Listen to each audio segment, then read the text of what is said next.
Bonjour, je pense qu'on va pouvoir commencer. Tout le monde arrive au fur et à mesure. Encore une fois, pour ce deuxième webinaire, nous avons le plaisir d'accueillir beaucoup de monde. Donc, on va reprendre les mêmes principes de fonctionnement. Compte tenu du nombre de participants, nous n'allons pas pouvoir laisser la parole à tout le monde. Donc, les micros vont être coupés, mais vous avez accès donc, au fil de discussion, au chat qui va vous permettre de poser des questions. Comme au premier webinaire, nous essaierons d'en traiter quelques-unes pendant la séance et les réponses seront apportées au fur et à mesure par la suite pour les questions posées aujourd'hui. Donc, nous sommes aujourd'hui réunis pour parler de reprise de données manuelles et activation d'un dossier titulaire. C'est donc le deuxième webinaire d'une série de 3. Nous avions fait le premier webinaire préparation de la mise en production de la gestion administrative le 27 mai dernier, nous sommes le 3 juin, on parlait du dossier titulaire, et le 17 juin, nous parlerons de reprise de données manuelles dans le cas de l'activation de gestion du dossier du contractuel et du vacataire. Tout ceci dans un contexte qui est l'avancement du déploiement de WinPay plus RH dans la perspective des premières mises en production de clients. Ce webinaire sera animé aujourd'hui par Christophe Loreillet et Florian Bourdon. Alors, quelle est l'actualité 2021 de WinPay plus RH? Nous sommes dans une phase où une première vague de clients s'est engagée dans la reprise des données de carrière, qui est le préalable à la mise en production de l'application chez ses clients. Cette phase a été l'occasion, en parallèle, de travailler sur la finalisation de la première version de WinPay plus RH, avec un gros travail de fiabilisation au fur et à mesure de l'avancement de la reprise de données. Très concrètement, pour chaque reprise de données de carrière d'un agent, on a été obligé de remonter quelquefois assez loin dans le passé, reconstruire les référentiels qui ont permis les mouvements de carrière à l'époque considérés. Donc, en fait, ce travail qui a été fait avec les premiers clients va bénéficier à l'ensemble de la communauté des clients qui va trouver une base extrêmement complète de référentiels et des mouvements de carrière qui ont été fiabilisés puisque effectués concrètement dans l'application. Tout ça pour un objectif de première mise en production de la gestion administrative chez ses premiers clients en juin. Et ça s'étalera évidemment en fonction des calendriers des clients. Une période dite de double paie, d'observation, qui conduira ces clients à partir de juillet à rentrer en mise en production paie, remise objectif, on va dire réaliste, à partir de septembre. On ne fera pas de mise en production en plein mois d'août. Ce serait quand même un petit peu risqué. Alors, quelques rappels. Qu'est-ce que WinPay plus RH? C'est un SIRH intégré, gestion administrative et paie, qui a été développé par Segap pour la fonction publique d'État. Quand on dit SIRH intégré, très concrètement, c'est le fait d'avoir des mouvements de carrière qui déclenchent les mouvements de paie. Et même qu'il n'y ait pas de mouvement de paie ou très peu qui ne soit pas la résultante d'un mouvement de carrière. C'est bien entendu l'objectif d'éliminer les doubles saisies bien connues entre les systèmes de gestion administrative, de gestion de carrière et des outils de gestion de la paie comme WinPay. On pense tout de suite évidemment aux gains de temps associés, pas de double saisie. Moi, j'insiste surtout sur les gains en fiabilité. On constate effectivement auprès de tous nos clients que là où des gestions de carrière ont été faites de façon dissociée de la partie de la gestion de la paie, on trouve des informations qui ne sont pas cohérentes d'un côté et de l'autre. Et une partie du travail, d'ailleurs, des projets de reprise de données avec les clients consiste à concilier ces systèmes et les informations qu'ils contiennent. Un point important est que lorsque nous avons conçu WinPay plus RH, nous l'avons voulu d'abord utile et agréable à utiliser pour les utilisateurs, c'est-à-dire les gestionnaires RH. Et donc, notre premier objectif a été de bâtir une interface utilisateur qui soit la plus ergonomique possible, intuitive, bien entendu compatible sur les différents supports ordinateurs, interface web, mais tablettes, smartphones. Et à ce jour, les retours que nous avons de nos clients et des gestionnaires qui regardent la solution et la prennent en main sont plutôt très positifs sur la qualité de cette interface et le fait qu'il est agréable de l'utiliser, que c'est assez intuitif. Enfin, et ça n'est pas le moins important, WinP plus RH a été homologué par la DGFiP le 1er septembre 2020. C'est le permis de conduire dans le domaine de la PA-façon qui a été attribué à notre solution. Un point qu'il apparaît souvent utile de rappeler, c'est que nous sommes pleinement éditeurs de notre solution. Dit autrement, WinP plus RH ne repose pas sur un socle d'éditeurs tiers, ce qui est le cas d'un certain nombre de solutions du marché. Alors, ça a des avantages et des inconvénients, comme tous les choix. L'inconvénient, il a fallu qu'on parte d'une feuille blanche. On n'avait pas déjà des choses qui existaient sur lesquelles on aurait pu repartir. L'avantage, c'est qu'en partant d'une feuille blanche, nous avons pu concevoir l'application comme nous avions envie de le faire, sans contrainte. Ça a pris évidemment plus de temps que si nous étions partis d'un socle préexistant. Tout au long de cette phase de conception et de développement, nous avons été accompagnés par les établissements partenaires, certains de la première heure et d'autres qui sont arrivés en cours de route. On en reparlera dans un instant. Et ces établissements ont eu, au fur et à mesure, la livraison des versions intermédiaires, au fur et à mesure de l'avancement des développements, et ont pu directement les tester et nous faire leur retour de ce qui, leur point de vue, était bien, de ce qui, de leur point de vue, était moins bien ou incomplet ou à revoir.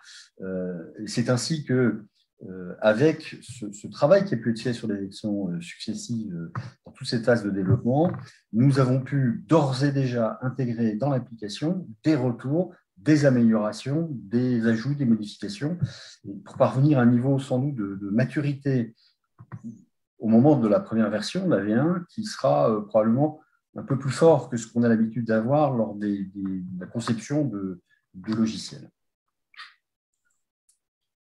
J'ai parlé des clients partenaires de la première heure et de tous les autres qui nous ont rejoints. Nous avons aujourd'hui 31 clients de WinP plus RH. Vous voyez les noms qui s'affichent. Ces clients appartiennent pour une bonne part à l'enseignement supérieur à la recherche. On trouve tout un ensemble de grandes universités. Si je fais un rapide tour de France, de l'Université de Lille, l'Université de Savoie-Mont-Blanc, d'Avignon, Montpellier 3, Paul Valéry, l'Université Côte d'Azur à Nice, Paris 9 Dauphine, de grands établissements comme CNAM à Paris, et tout un ensemble d'écoles. Je pense à Sciences Po Rennes, qui est un peu notre client pilote dans cette phase que je viens de décrire, de reprise de données, d'avancement dans la fiabilisation, Sciences Po Lille, l'IAE Paris, et encore l'ANR, l'Agence nationale de la recherche, et puis des établissements qui ne sont pas dans l'enseignement supérieur. En tête de liste, vous trouvez la GRASC, l'Agence de gestion et de recouvrement des avoirs saisis et confisqués. Vous pourrez parler aussi, par exemple, de l'INI. 31 clients donc qui nous accompagnent et qui vont progressivement, en vagues successives, rentrer en production avec WinP plus RH.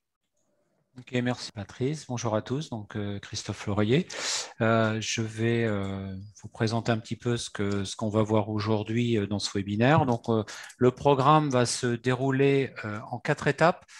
Première étape, nous vous proposons un rappel du schéma de processus de déploiement que nous avions présenté lors de notre webinaire précédent. Donc, pour ceux qui n'auraient pas assisté à ce webinaire, bien, ça va vous permettre de voir un petit peu comment se passe le déploiement de WinP plus RH. Nous vous commenterons les grandes étapes de ce processus pour que vous ayez en fait une vue d'ensemble sur la mise en place du logiciel. En deuxième étape, nous verrons le paramétrage d'aide à la saisie des mouvements de carrière. On l'avait aussi abordé précédemment.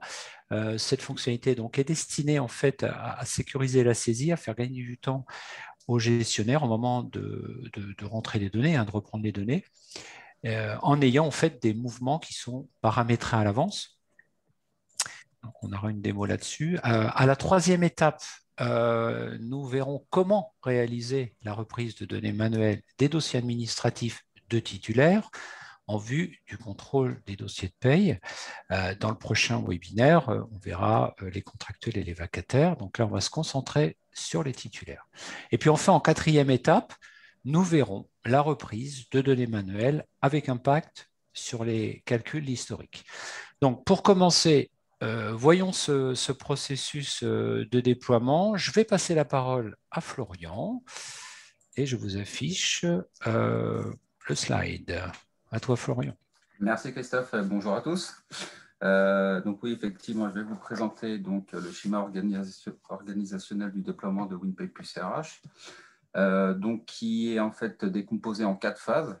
La première phase, donc, qui est la reprise de données, donc cette étape est en fait multiple, puisqu'elle concerne aussi bien donc, la mise à jour de certains paramétrages qui seront utilisés ultérieurement par l'établissement, mais également la création du squelette de l'application avec la saisie donc, des organigrammes et des emplois postes pour arriver in fine à la saisie des dossiers administratifs des agents. À ce stade-là, l'établissement maintiendra l'utilisation de son propre outil de gestion administrative, plus WinPay plus RH, bien évidemment, lors de la saisie des carrières. WinPay plus RH ne sera pour le moment pas utilisé dans ses possibilités paye.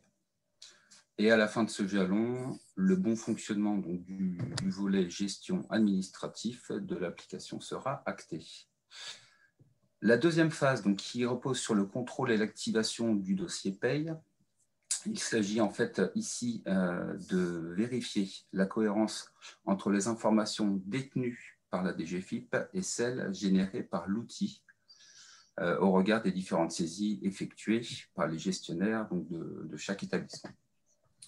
L'utilisation des 2 outils de gestion administrative sera nécessaire et WinPay plus RH ne sera pas encore utilisé dans ses possibilités paye. Je veux dire par là qu'il n'y a pas nécessité de garantir une double saisie parfaite sur les éléments de paye. Ça, c'est pour le contrôle et l'activation du dossier paye. Ensuite, nous avons donc la troisième phase qui est la recette paye. Donc ici, potentiellement, nous pourrons abandonner à ce stade l'outil gestion administrative. Il y aura néanmoins un maintien de la saisie en parallèle sur l'outil de paye client et sur WinPay plus RH, mais également sur les saisies purement paye, typiquement, par exemple, les indemnités. Et ensuite, donc bien évidemment, viendra la dernière phase qui est la mise en production, mise en fonctionnement de l'outil, avec la possibilité, en fonction de l'établissement, d'abandonner les outils de gestion administrative et paye. Bien, je te remercie. Donc, pour vous situer dans le processus de reprise des données dans WinPay plus RH, notez que la reprise se déroule en fait en 2 phases, une phase A, une phase B. Alors, lors de notre précédent webinaire, nous avions abordé la phase A pour la reprise des données concernant les structurés locaux, les emplois postes, ainsi que les informations personnelles des agents. Donc aujourd'hui, dans notre webinaire, on va se concentrer sur la phase B, c'est-à-dire la reprise des données des dossiers administratifs, dont les informations personnelles des agents et plus particulièrement, comme je disais tout à l'heure, les titulaires. Donc, la reprise des données pour les autres populations contractuelles vacataires sera donc vue la prochaine fois. Donc, on va tout de suite... alors, juste un point, c'est que, voilà, donc au niveau de la phase de reprise, je le redis, donc on peut reprendre les données via WinPay plus RH directement quand on a un faible volume d'informations. On peut reprendre par gabarit Excel et bien sûr, il y aura la reprise de données automatisée qui sera traitée également à un autre moment avec vous tous. Donc, voilà, je voulais juste donner cette précision. En fait, on a 3 possibilités, on a 3 moyens de faire ces reprises de données dans la phase B. Donc, on va voir, je vais rappeler un petit peu ce que cette fonctionnalité de paramétrage de mouvement de carrière. Donc, en fait, WinPay plus RH vous propose dans la partie administration ce paramétrage. Ça vous permet, entre autres, d'optimiser les temps de saisie des progressions de carrière pour vos dossiers. Donc, dès lors que les mouvements de carrière relatifs au corps, grade des agents ont été configurés et que le paramétrage dans l'appli a été activé, en fait, on est capable donc d'avoir ces remplissages automatiques de champs de saisie qui vont évidemment simplifier et faire gagner du temps. Ça permet évidemment un cadrage de la saisie car seuls en fait, les mouvements validés pourront être renseignés. Donc, en fait, on va traiter ces trois types de mouvements, l'avancement de grade, reclassement, intégration et promotion de corps. Et au niveau des possibilités de gestion, donc effectivement, quand on est prêt à utiliser cette fonctionnalité dans le logiciel, ben, on décide de l'activer. On passera pour cela par un fichier de paramétrage, dont j'ai mis le nom ici. Donc, les mouvements, quand on va saisir, donc, se déclenchent par rapport à des conditions. Donc, on est capable de paramétrer des conditions, des groupes de conditions, qui sont, comme je l'ai mis ici, l'ancienneté, l'emploi, l'âge. Ça vous donne évidemment un cadre, comme je disais, et puis ça prend en compte évidemment les mouvements liés au parcours professionnel, carrière, rémunération. Et donc, on a déjà dans l'application des mouvements qui sont déjà paramétrés. En ce qui concerne l'ajout de vos propres mouvements, soit vous passez directement par l'appli, c'est la petite démo qu'on va rappeler là, qu'on avait montré l'autre jour, et sinon, vous pouvez passer par un gabarit. Donc, voyons un peu comment ça se passe dans le logiciel. Alors, c'est un cas où je vais rentrer dans un dossier d'un agent, je vais faire un avancement de grade sans ce paramétrage de carrière pour qu'on voit un peu comment ça se comporte.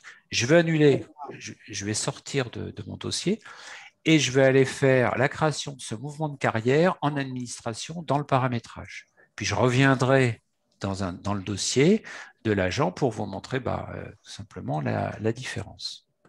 Alors, allons-y, c'est parti. Donc, on va choisir notre dossier, number one. J'arrive dans son dossier, je vais sur la partie dossier administratif et dans le menu latéral de gauche, voilà, je vais prendre le choix carrière administrative. Au milieu, pour ceux qui ne l'auraient pas encore vu, j'ai cette synthèse qui me présente le dossier administratif de l'agent. Voilà, donc j'arrive sur la partie carrière administrative. Donc, type de personnel, personnel administratif, le corps attaché d'administration d'État, et puis j'ai mon grade attaché d'administration. Échelon 3, j'ai mes indices. Donc voilà, je clique sur ce bouton Nouvelle demande et j'arrive. Voilà, j'arrive sur un workflow. Donc, dans le logiciel, on a pas mal de workflows comme ça. Il y a un certain nombre d'étapes qui sont dans chaque workflow. Le nombre d'étapes change selon le contexte de saisie. Là, j'en ai 6. Et nos workflows se terminent toujours par un récapitulatif avec la possibilité de revenir en arrière dans le workflow pour faire un changement si jamais dans le récap, on s'est aperçu qu'on avait oublié quelque chose ou fait une simple erreur. Donc là, première étape, j'indique le type de la demande, c'est l'avancement de grade. Je mets la date d'effet, mon numéro d'arrêté, et puis j'aurai une étape geste qui va être produite automatiquement. Je fais continuer, voilà, j'arrive sur la saisie des éléments.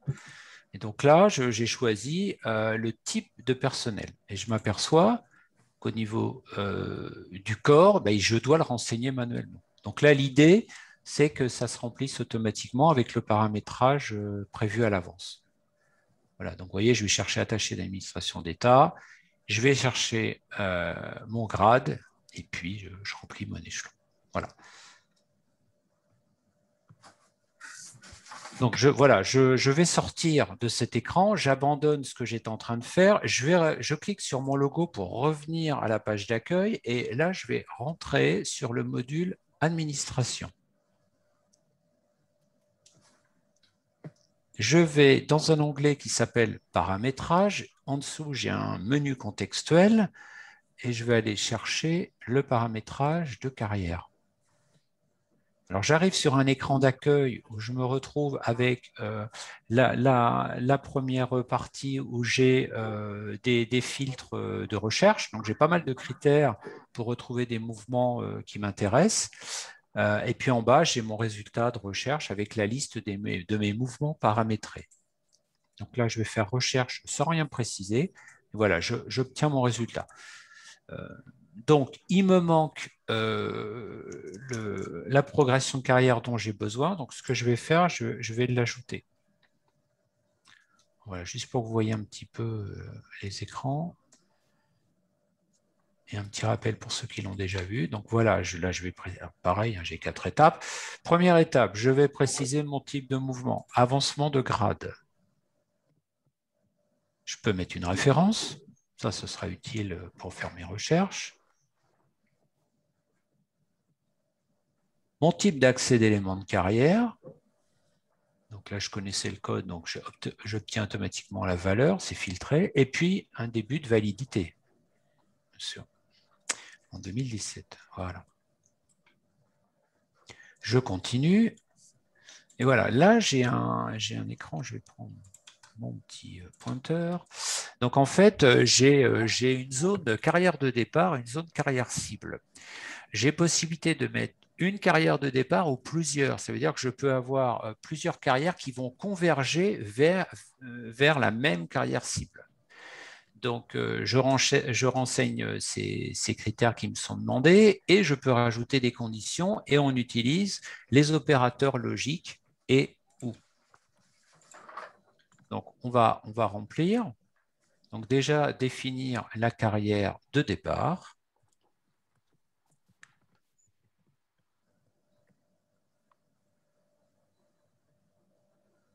Voilà, donc je retrouve mon attaché d'administration d'État, le code 01040, je vais chercher mon grade, donc ça c'est au départ ce que j'ai. Je laisse l'échelon, hein, ce qui permettra à la personne de le choisir. Là, je définis la carrière cible. Alors, je remets le même corps, bien sûr, puisque c'est le grade qui va évoluer. Et je change de grade et je vais mettre l'attaché principal d'administration. Donc voilà ce que ça donne. Donc là, au grade 04029, en bas, c'est grade 04030. Je laisse aussi mon échelon vierge. Je continue. J'ai d'autres possibilités de conditions, hein, comme l'emploi, l'âge, etc. Donc, je ne vais pas remplir. Je continue. Et j'ai mon récap. J'ai mon récap avec l'indication du type de mouvement et puis ma carrière de départ et ma carrière cible. Donc, si je fais une erreur, ben, je clique sur retour en bas, je fais ma correction et je reviens ici. Là, tout me convient. Donc, je vais cliquer sur terminer. Voilà, les codes sont bons. Bien, et donc je retrouve, voilà, j'ai mon avancement de grade avec ma référence de mouvement que j'avais indiquée. Donc je suis bon. Alors j'ai possibilité dans la colonne action à droite de revoir dans le détail ou éventuellement avec le crayon de modifier ou au pire supprimer s'il y a eu vraiment une erreur. Et voilà ce que j'obtiens. Alors maintenant que le mouvement est créé et que la fonctionnalité de progression de carrière comme ça automatisée est activée dans l'appli via le petit fichier de paramétrage, eh bien, ça va être fonctionnel. Donc, je vais retourner dans le dossier de Madame Berwan et puis on va voir ce que ça donne. Alors, je parcours le même chemin. Je vais dans le dossier administratif. Carrière administrative. J'ai toujours mon rappel de mes informations telles qu'elles sont en vigueur. Je fais nouvelle demande.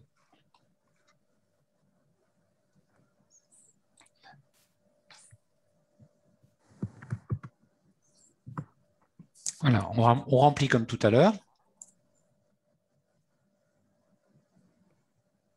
Qu'est-ce qui se passe? Il y a un petit problème de... Petit problème. Attendez, je vais revenir sur ce que j'étais en train de faire. Il y a un petit quelque chose. Voilà, pardonnez-moi. Voilà, je lance. Je reviens où j'étais. On remplit.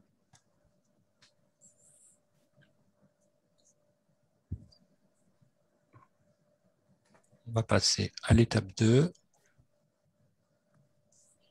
Voilà, et on voit déjà, voilà, on voit que en fait, le corps et le grade sont déjà remplis. Il ne reste plus que. J'ai la main, on m'a laissé la main évidemment sur l'échelon, donc je peux remplir l'échelon à la main. Donc voilà ce que vous pourrez obtenir de cette fonctionnalité qui, une fois encore, peut être activée ou non dans l'application, hein, sachant qu'il y aura déjà de toute façon des mouvements qui auront déjà été paramétrés dans l'application. Voilà pour cette facilité pour toutes vos saisies et vos reprises de données. Donc là, on va passer maintenant sur la reprise de données manuelle telle que vous pourriez la faire pour un titulaire, en passant par l'application et en vue du contrôle, bien sûr, des dossiers de paye. Alors, je remonte un petit peu ce qu'on avait montré, voir un petit peu l'amplitude des informations qu'il y a à saisir pour un individu, sachant qu'on a mis en rouge ce qui était obligatoire. Donc, j'ai indiqué qu'on pouvait les reprendre aussi, bien sûr, via gabarit. Et puis, bien sûr, il y a la reprise de données automatisée. Donc, sur l'état civil, ça va être toutes les infos, pour ceux qui découvriraient là ce matin, on retrouvera dans l'état civil toutes les informations telles que le nom, le prénom, la date de naissance, le numéro de sécurité sociale. Les coordonnées correspondent à l'adresse physique de l'agent. En ce qui concerne les infos complémentaires, on y trouvera tout ce qui est adresse, courriel et numéro de téléphone. En référence bancaire, vous y trouverez le RIB de l'agent, hein. D'ailleurs qu'on peut faire évoluer bien sûr en fonction des changements de la situation de l'agent. Conjoint sont les informations du conjoint de l'agent, donc qui peut être une personne externe ou interne à l'établissement. Si elle est interne, il suffira de faire une recherche dans la base et vous verrez qu'on aura un remplissage automatique du formulaire de contact. Après, il y a tout ce qui est information concernant les enfants et les personnes à charge. On a également le contact en cas d'urgence. Alors ça, ce sont des formulaires simples à remplir, hein, donc simple formalité, ça c'est... compétences et formations. On y trouvera les informations relevant des diplômes, les langues, les qualifications et les compétences. Sur la partie bénéficiaire de l'obligation d'emploi et situation de handicap, on pourra évidemment collecter les informations. Et puis, on a aussi la capacité à récupérer les informations qui concernent le service national effectué éventuellement par l'agent.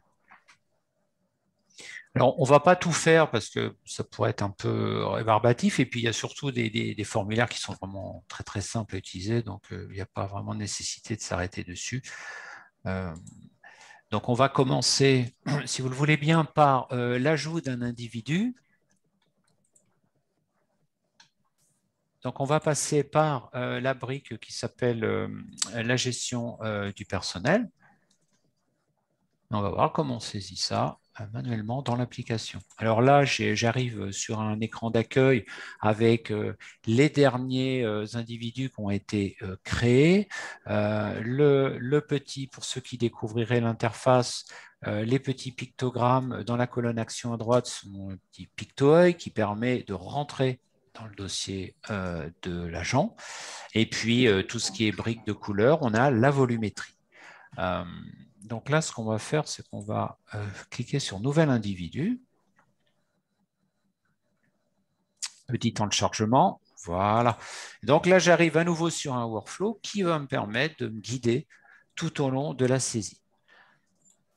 Alors, date d'arrivée. Il faut savoir qu'on peut travailler énormément avec les touches du clavier, hein. La souris peut être très peu utilisée, puisque si vous utilisez la touche tabulation qui est tout en haut à gauche de votre clavier, ça va vous permettre d'avancer de champ en champ de saisie.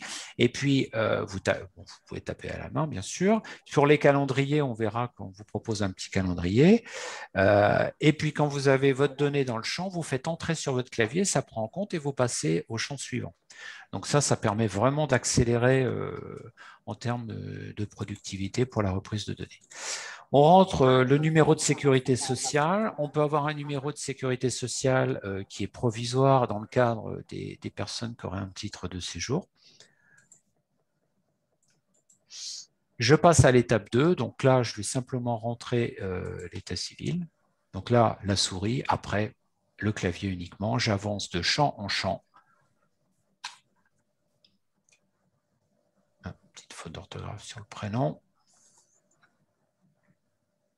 Alain, A-L-A-I-N, c'est mieux. Né, donc date de naissance, vous voyez avec le petit calendrier, mais on va taper à la main parce que là, il faut remonter dans le passé, c'est plus pratique de le faire directement en saisie. Le lieu, alors là, quand vous voyez que j'ai tapé FRA, ça me permet de filtrer dans ma liste et j'arrive sur France, je fais entrer, je choisis la valeur. Pareil pour les chiffres, 0,51, j'arrive sur la Marne, voilà. Et ça, vraiment, c'est gain de temps. On a également un comportement, je vais montrer ici avec le laser. On a ici, en fonction de la nationalité qu'on a mise, bien sûr, ça déclenche le témoin UE, Union européenne, qui va se mettre sur oui ou sur non selon la nationalité que vous avez mise. Voilà. Donc, nos référentiels, la situation s'est paxée, on me demande la date. Alors pareil, j'avance sur les boutons en bas d'action ou de navigation avec ma touche de tabulation. Je n'ai pas besoin de la souris. Dès que je suis sur continuer, je fais entrer et j'avance. On va passer sur l'étape adresse. Voilà, chose très classique. Pas vraiment de choses à dire là-dessus. Juste un petit point. On va voir sur le code postal.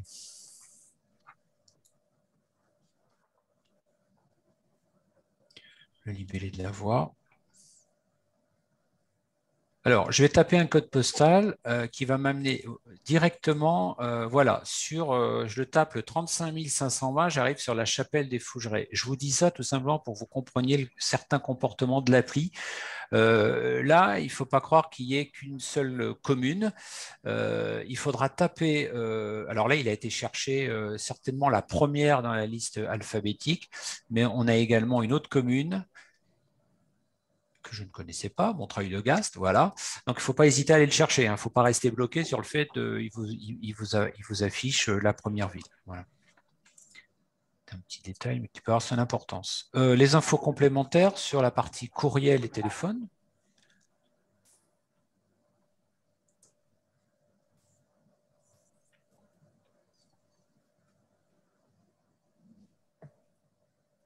Bien sûr, tout ça, c'est des informations qu'une fois que le dossier est enregistré, on les retrouve, on peut les modifier, évidemment.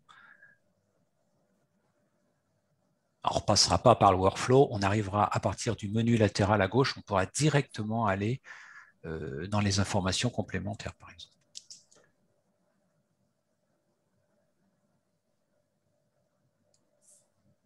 Donc, on termine par le téléphone professionnel, on va faire continuer.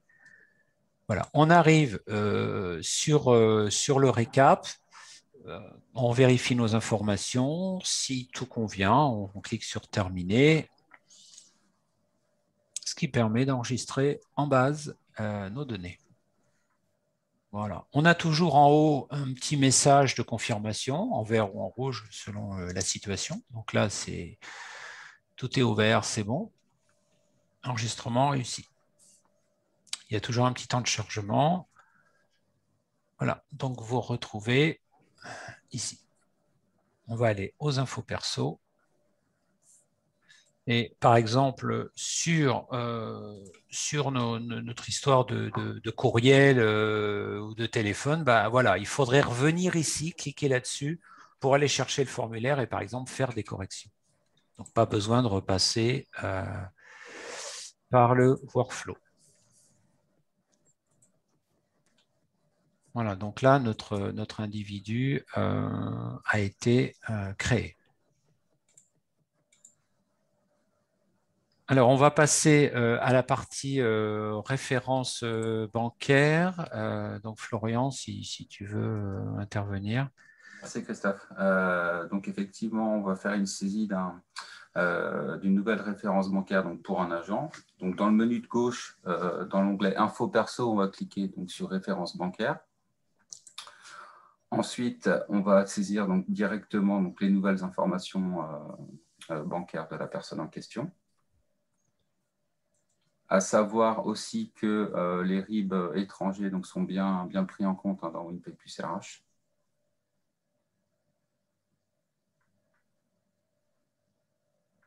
Donc là, on va saisir l'IBAN et le BIC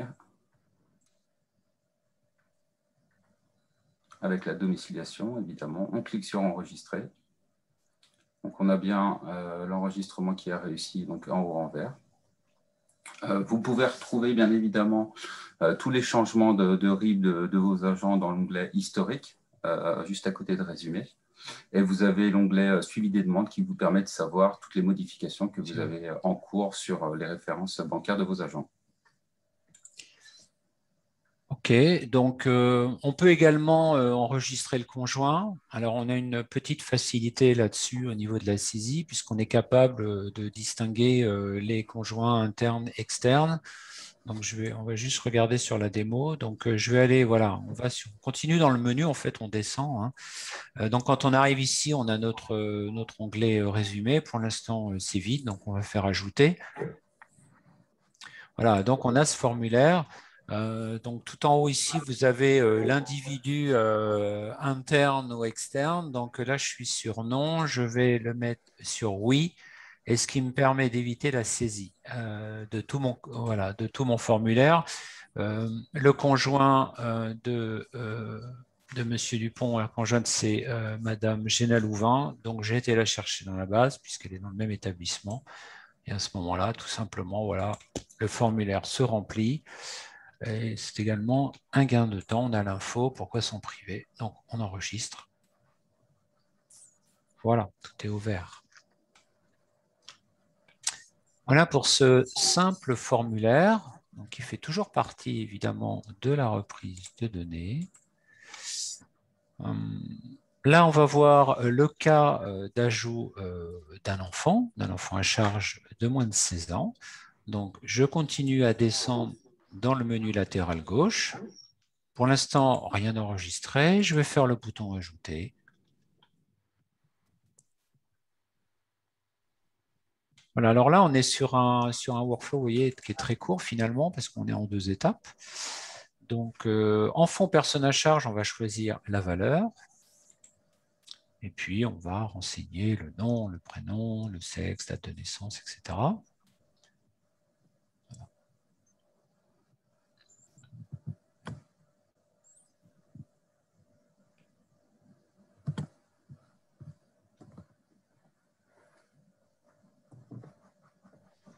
Donc, légitime.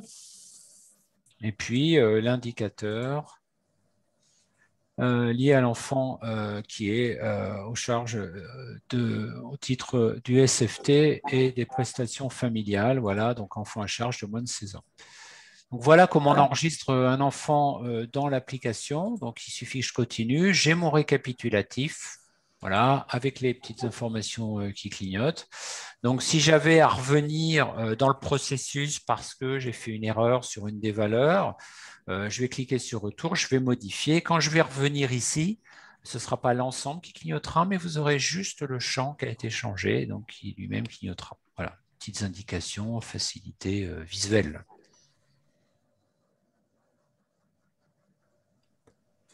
Voilà, donc on a un premier enfant qui est enregistré. Alors, j'en ai un deuxième dans le scénario, je ne vous montre pas, c'est la même manipulation. On verra qu'à un moment, on a 2 enfants. On a... on avance. Donc, on voit qu'ici, dans la colonne Action, on a toujours notre picto-œil pour revoir en visualisation nos informations. Le crayon, bien sûr, pour revenir agir dans le formulaire et changer des données. Et à ce moment-là, vous les modifierez, vous retournerez au récapitulatif et vous enregistrerez à nouveau. La corbeille, si on s'est trompé, on est en brouillon, on peut supprimer. Et puis surtout, le petit avion en papier, là, dans notre pictogramme, qui va permettre de rentrer dans un workflow de validation en 2 étapes. Alors, ces 2 étapes, soit vous les répartissez sur 2 personnes, un qui va soumettre à validation à un responsable, et ce responsable va vérifier et lui va valider, ou bien comme nous ici dans la démonstration, on a les droits, on peut faire les 2 étapes. Donc là, à chaque fois, c'est ce que nous allons faire. Donc je vais cliquer, voilà, j'ai cliqué une première fois sur soumettre à validation, et puis voilà, à la deuxième fois, je vais valider, ou non d'ailleurs, hein, et vous voyez qu'à chaque fois, dans l'application, on a un menu comme ça de sécurité qui nous permet de savoir si effectivement on y va ou pas en disant oui ou non. Voilà, les informations sont enregistrées correctement. On a notre message en haut à droite. On fait un petit tour du côté de l'historique pour voir que au niveau de la colonne état de l'enregistrement, c'est marqué en vigueur. Cette colonne-là, elle est importante parce qu'on va la voir dès qu'il va y avoir des cartes ou des informations qui vont rentrer en paye. On va savoir à quel stade on en est. Et je vous montrerai tout à l'heure un slide pour bien comprendre un petit peu ces notions. Voilà, donc là, je suis en vigueur. Et en résumé, voilà, je reviens ici. Voilà pour mon enfant. Alors, donc on imagine on a créé le deuxième enfant derrière. Là, on va maintenant passer à la création du dossier administratif. Donc, on ne va plus être en fait, quelque part dans le menu latéral gauche pour les infos perso. On va cliquer sur le petit plus qui est à côté de l'onglet info perso et on va aller créer notre dossier administratif. Donc là, pour l'instant, comme c'est un individu qui n'a pas encore de dossier de paye, de dossier administratif, je n'ai qu'un choix, c'est dossier administratif. Il faut savoir qu'après, j'aurai un choix à côté, un autre bouton qui sera dossier de paye. Il faut savoir aussi qu'on peut avoir plusieurs dossiers de paye et plusieurs dossiers administratifs selon les contextes des agents. Donc, je clique sur dossier administratif. Voilà. Alors, j'arrive sur un premier formulaire, pour ceux qui découvriraient, qui est un formulaire qui va me demander finalement qu'est-ce que je veux comme type de dossier administratif. Donc, en fonction des statuts, je vais choisir mon workflow. Donc là, je vais indiquer la date d'arrivée dans l'établissement. Et voilà, j'ai mes 4 statuts, titulaire, stagiaire, contractuel, externe. Et donc, en fonction de ce que je vais choisir comme valeur ici, ça va m'aiguiller vers le bon workflow de saisie. Donc là, je suis titulaire. Je vais saisir la référence de l'arrêté. Je clique sur continuer. Petit temps de chargement, voilà. Et donc là, je suis dans le workflow qui est dédié au titulaire. Donc, en 4 étapes. Alors, il me rappelle déjà la date d'effet. Et il me demande, est-ce que je suis en activité ou en détachement au niveau de la position statutaire? Donc, je vais mettre activité. Je continue. Donc, la carrière administrative. Donc, on va me demander s'il est titulaire ou stagiaire. Donc, nous, dans notre exemple, il est titulaire. Bien sûr, le type de personnel. Donc, c'est un ITRF. Le corps, le grade. Alors, il faut savoir que nous avons sur tous ces référentiels un filtrage en fonction du type de personnel. Ça va vous filtrer la liste des corps, etc. Donc, en fait, ce sont des listes déroulantes qui sont conditionnées par rapport au choix précédent qui a été fait.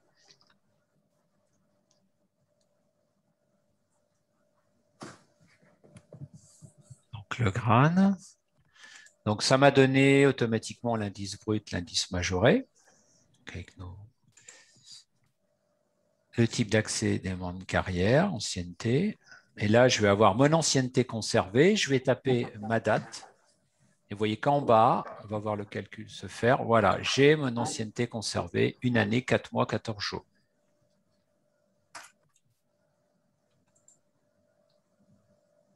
La branche d'activité professionnelle. Et puis, je vais continuer. Alors là, j'arrive dans une étape où on va me demander quel poste occupe cette personne, à quelle organisation dans l'établissement vous l'avez affecté, hein, donc les affectations structurelles. Et éventuellement, je peux préciser où est-ce que la personne est localisée en attribuant un bureau, etc. Alors, on va déjà aller choisir le poste. Donc, je fais ajouter. je me retrouve dans un formulaire qui est dédié au poste. Donc, il faut savoir qu'au préalable, on a généré du stock d'emploi, c'est-à-dire qu'on avait, ça on l'avait vu dans le premier webinaire, on avait des décisions par rapport à un événement administratif chez vous. Donc, vous créez votre décision. Dans cette décision, vous y attachez des mesures et ces mesures vous permettent, à partir de catégories d'emploi et de flux, c'est-à-dire des flux positifs, je rajoute plus 5 ou des flux négatifs, je fais moins 3, je vais agir sur le stock d'emploi. Et j'ai besoin évidemment d'avoir ce stock d'emploi pour pouvoir ensuite créer des postes. Donc là, nous, c'est ce qu'on a fait. On a créé des décisions et mesures. On a pu donc créer, on avait du stock, donc on a pu créer des postes. Et comme on a des postes qui sont disponibles, eh bien, je les ai ici en bas qui s'affichent. Alors après, je peux en avoir beaucoup. Donc c'est pour ça qu'on a toute une batterie là de filtres qui sont en haut de l'écran pour vous permettre de trouver plus rapidement la bonne information. Donc, je vais préciser la catégorie d'emploi ingénieur d'études. Voilà, la branche d'activité professionnelle éventuellement. Puis, je vais lancer ma recherche. Donc, j'en trouve un, poste 1, ingénieur d'études, durabilité permanente sur un budget État. Je vais le choisir, donc je vais cliquer sur Action et puis je fais sélectionner. Voilà, donc là, je viens de lui faire occuper un poste. Je vais passer sur l'affectation structurelle. Donc, dans l'affectation structurelle, je me retrouve, je vais montrer un peu avec mon pointeur laser. Donc, je retrouve ici mon arborescence de mes organisations, de mes structures organisationnelles. Également, dans le webinaire précédent, pour ceux qui étaient là, ils avaient vu comment tout cela fonctionnait. Donc, cette arborescence, on la retrouve côté administration, mais on vous la ressort ici, sur ce formulaire, pour que vous puissiez aller faire justement l'affectation de l'agent. Donc, on a ici l'affectation principale ou non. On a la quotité en pourcentage sur l'occupation de cette structure, son affectation, et puis on a éventuellement une date de fin prévisionnelle pour en sortir. Donc, on va continuer. Voilà, donc je vais simplement cliquer sur pôle de gestion BIATS. Donc, il m'a rajouté là-haut qu'il avait bien compris, il vient de le mettre dans le champ structure. Je vais mettre une quotité à 100. J'enregistre. Voilà, et dans mon tableau, j'ai gestion BIATS, pôle gestion BIATS, type d'affectation principale, 100%. C'est facultatif, mais je vais quand même rajouter le local. Alors là, sur les locaux, faut savoir qu'historiquement, dans l'application, et on l'avait vu aussi précédemment, même au travers du remplissage d'un gabarit, j'avais fait la démonstration sur structures locaux, j'avais montré que dans les onglets de ce gabarit, en bas, nous avions la possibilité de faire des rattachements. Donc, l'avantage des rattachements entre des locaux et des structures, c'est ce genre de choses, c'est-à-dire que vous voyez, automatiquement en arrivant, il filtre. C'est pratique, bien sûr, mais on peut, si on veut, en cochant cette case, tout réafficher. Donc, on n'est pas bloqué, finalement. Et là, il nous montre qu'il a bien compris, puisqu'il nous met ce pôle de gestion BIATS, parce qu'on avait fait, nous, ce rattachement au niveau de ces locaux. Donc là, je vais choisir le bureau 1 du rez-de-chaussée. Voilà, je mets l'occupation pourcentage et j'enregistre. Voilà, et là, j'ai terminé. Donc, j'ai bien rempli mon poste, mon affectation structurelle et l'affectation 1 local. Je passe sur le récapitulatif. Tout va bien. Les informations ont été saisies. Donc, vous voyez, vous avez vraiment tout un rappel vraiment détaillé de ce qui a été saisi. Donc, c'est plutôt pas mal pour faire le contrôle de ce qu'on a fait. On clique, on termine, on enregistre en base de données. On retrouve ici nos informations. Comme je l'avais expliqué précédemment, on avait restructuré récemment notre synthèse de dossier. Donc, on voit bien ici les rappels avec les différentes couleurs selon les titres là, des différentes zones d'information. Et puis, attention ici, bien regarder, parfois, nous avons ce genre d'avertissement. On nous dit qu'il y aura un avancement d'échelon prévu à telle date, à l'époque où nous avions enregistré. on est un petit peu décalé dans le temps, on n'est pas à jour au niveau des dates, mais enfin, ça ne change rien au niveau fonctionnel pour que vous compreniez l'application. Voilà, donc pour la saisie d'un dossier type pour un titulaire.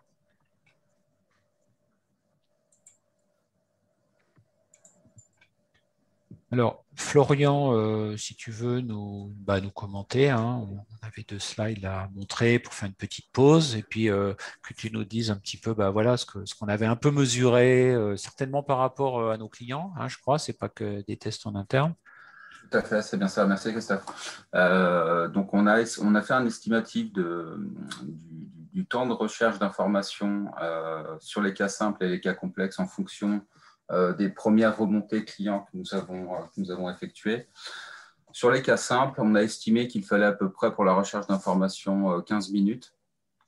C'est une moyenne, hein, bien évidemment. Et sur la saisie dans WinPay plus RH, pour les cas simples, 10 à 15 minutes, grand maximum, pour pouvoir saisir un dossier administratif. Pour les cas complexes, sur la recherche d'informations, entre 30 à 90 minutes grand maximum. Et pour la saisie dans WinPay plus RH, pareil, 30 à 90 minutes, ce qui est un peu plus long, ce qui est logique, vu qu'il y a beaucoup plus d'informations complémentaires à rajouter. Donc voilà, c'est une moyenne qu'on a fait par rapport aux premiers clients avec lesquels on a fait des saisies manuelles de dossiers administratifs. Donc voilà, ça vous donne un petit peu une idée, ça vous permet de planifier la charge potentielle que vous aurez à avoir à saisir, donc pour ceux qui passent bien évidemment en saisie manuelle, savoir combien de temps à vue d'œil il nous faudra pour pouvoir reprendre l'ensemble de vos dossiers. Voilà, je te laisse la parole, Christophe.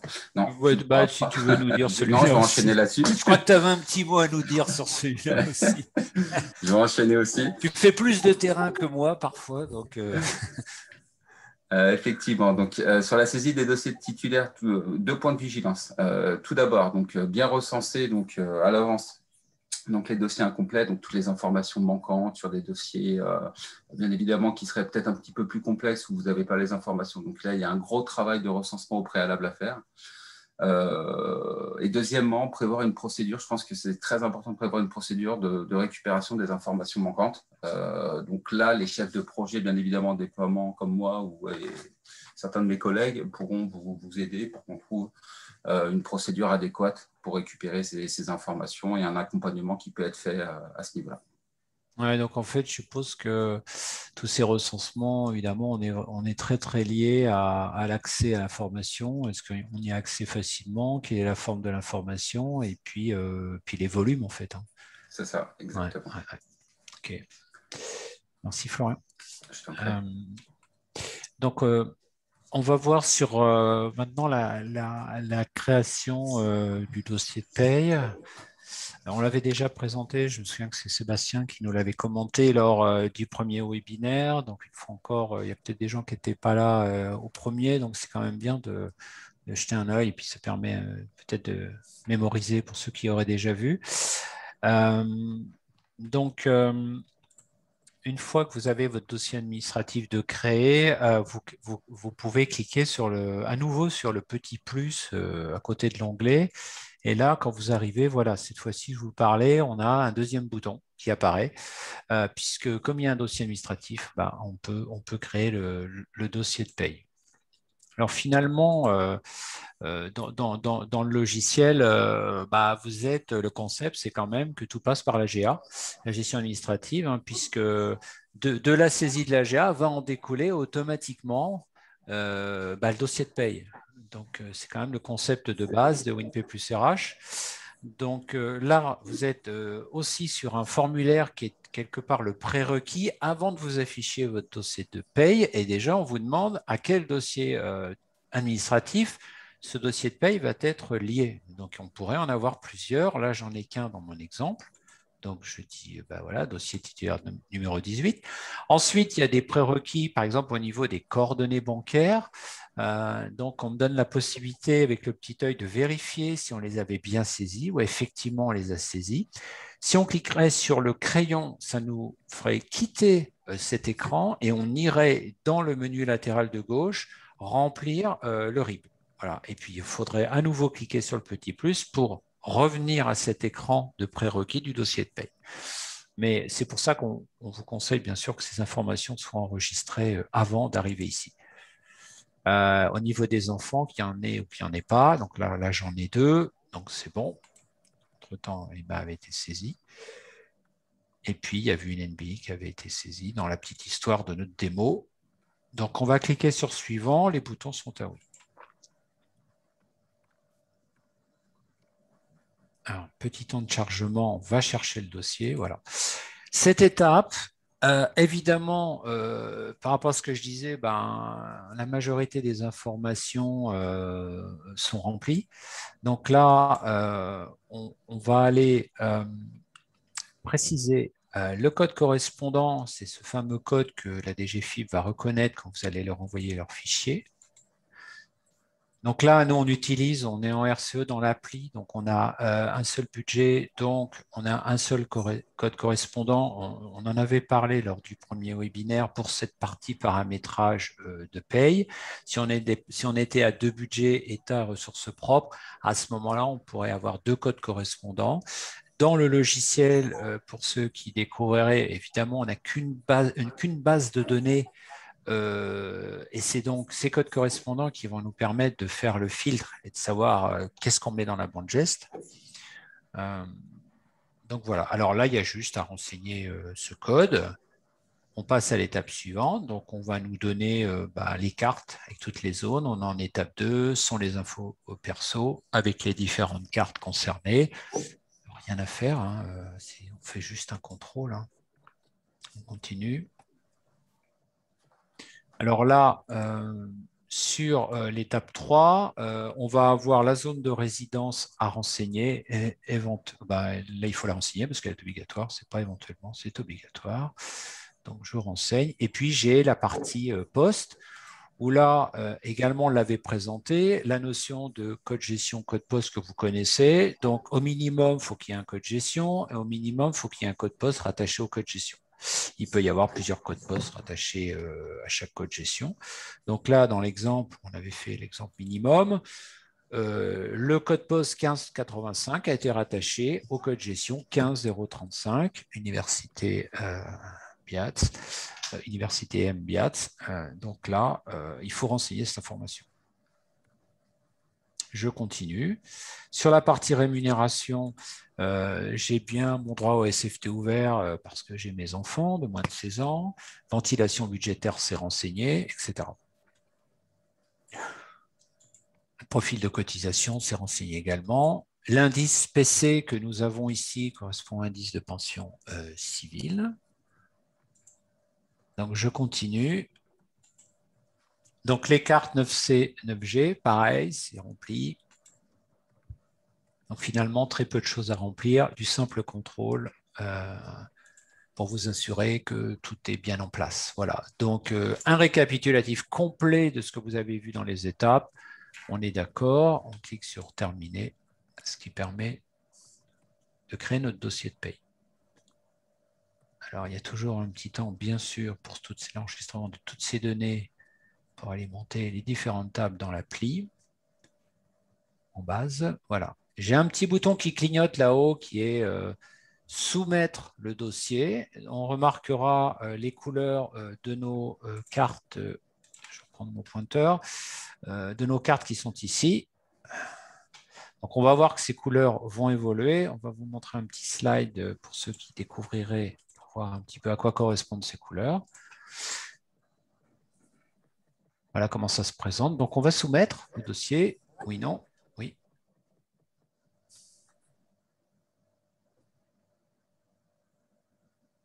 Voilà, nos cartes sont prêtes à l'envoi.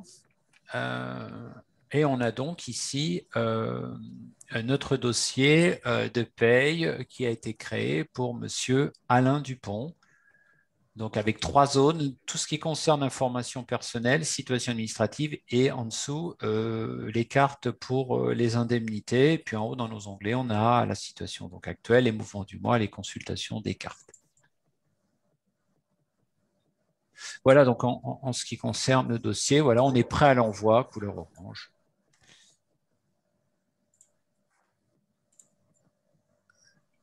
Bien, bah, Florian, si tu veux, tu peux nous expliquer un petit peu toutes ces couleurs. Oui, merci Christophe. Donc la signification des codes couleurs des cartes de paie, effectivement, donc il y a un workflow pour l'état des cartes de paie. Donc par exemple, nous avons le code gris qui représente l'état brouillon, qui indique en fait que le dossier paye n'a pas encore été soumis après sa création. Le code orange qui représente le statut prêt à l'envoi, donc va indiquer que les cartes sont transférables dans le fichier geste. Ensuite, nous avons la 3e étape qui est le code vert qui représente l'état envoyé. Donc, ça indique bien évidemment que le fichier geste a été produit et envoyé à la DGFiP. De ce fait, à ce stade, les cartes ne sont bien évidemment plus modifiables ni supprimables. Ensuite, nous avons donc le code violet qui représente l'état en attente d'envoi. Donc, cela indique que les cartes ont une date d'effet ultérieure en paye. Ce qui est plutôt bien, c'est que la couleur changera automatiquement à l'orange quand la date sera atteinte. Et le dernier code, donc sans couleur, qui représente en fait l'état en vigueur. Donc, cela indique que la paye a bien été clôturée. Voilà en gros le workflow pour la vie des cartes de paye dans WinPay plus RH avec ce système de code couleur. La version simplifiée avec les codes couleurs, parce que derrière, c'est vrai que les cheminements sont très complexes, mais voilà ce que l'utilisateur va voir dans l'avancée de sa paye. Merci Florian. C'est ça, merci. Donc, alors, quelques exemples, une fois que le dossier administratif a été créé, par exemple, on va voir l'ajout d'une prime IFCE dans le cadre du RIFSEP avec la production automatique d'une carte 22. Et donc, je vais cliquer. Voilà. Alors, ce qui se passe, c'est quand c'est comme ça, vous revenez sur le dossier administratif, pour ceux qui découvriraient, vous avez un menu latéral gauche, tel qu'on l'avait dans les infos perso, avec le RIB, les infos complémentaires, etc.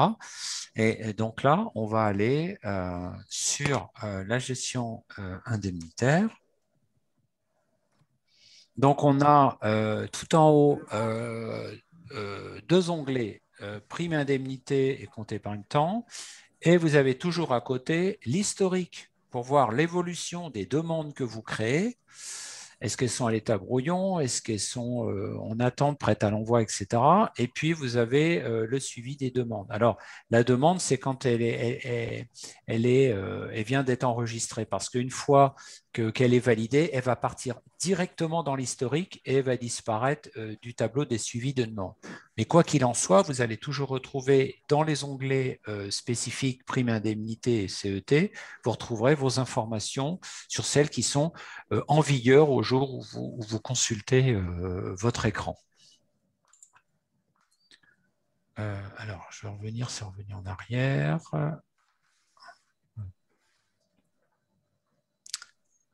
Petit saut de la démo.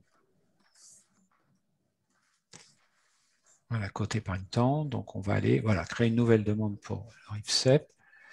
Donc, j'ai un workflow en 4 étapes. Donc, je mets toujours, alors quand on crée les demandes, on met toujours notre date de demande. Ensuite, on a toujours un type.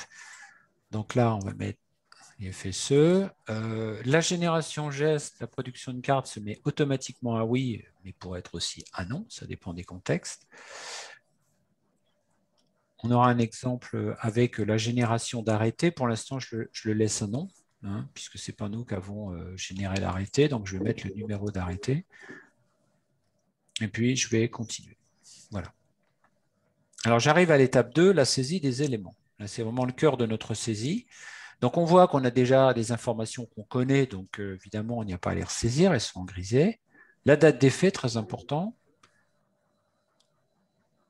Et puis, dans ce contexte de saisie, on va indiquer un montant annuel qui va être calculé automatiquement à côté, puisqu'on nous indique le montant versé, 500 € par mois. On peut indiquer en bas, comme ça a été fait, le groupe de fonctions. Et puis, éventuellement, on peut ajouter le métier, mais ça, c'est facultatif. Garantie indemnitaire, je passe. Et je continue. Donc là, j'arrive à l'étape geste. Donc, une carte 22 avec le rappel de du code d'indemnité, la date d'effet, à quel moment ça se déclenche, et puis tout en bas, la donnée calculée qui là était inscrite en centimes, donc ne pas se laisser surprendre par le montant, on est bien à 500 €,00. Je continue. Comme d'habitude, je passe sur mon récapitulatif. Donc, on voit qu'on retrouve les étapes du workflow entre l'information de l'arrêté, le détail de la prime que j'ai été renseigné, et puis la production automatique, enfin des informations pour la carte 22. On termine puisque ça nous convient. Voilà, et on se retrouve à nouveau avec une demande donc, qui est en brouillon. Donc, on commence à connaître ces boutons. Donc là, je vais soumettre à validation à mon collègue, et mon collègue va vérifier, il va me dire ça me convient, et il va valider. Voilà. Donc, la demande disparaît du suivi des demandes, et on va aller dans l'historique. Et voilà, alors, on peut cliquer pour voir le détail. Voilà, on retrouve les informations quand on est en consultation, ça je n'avais pas encore montré. Et j'ai également la carte présentée.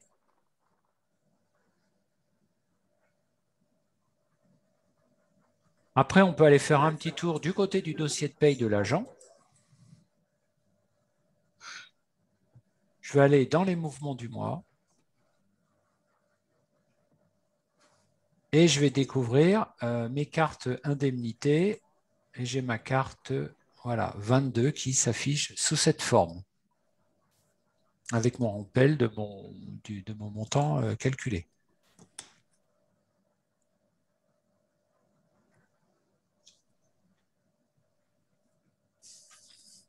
Je suis passé par un autre chemin pour voir également, dans la consultation des cartes, j'ai ma petite liste déroulante, je vais voir dans les indemnités, j'ai été chercher la carte 22 et je retrouve évidemment la même information.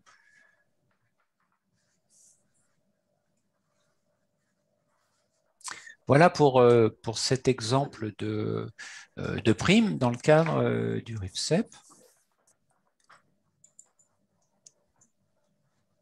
Un autre exemple également, cette fois-ci sur un transfert de prime vers les points pour une catégorie A. Alors, cliquons. Alors, vous voyez que j'ai deux zones dans mon écran central. J'avais la zone RIFSEP que je viens d'exploiter. Maintenant, je vais exploiter la zone autres primes et indemnités. Je vais créer une nouvelle demande.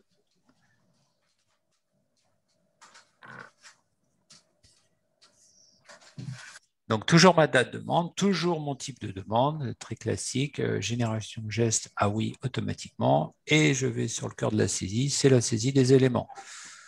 Donc, transfert prime point.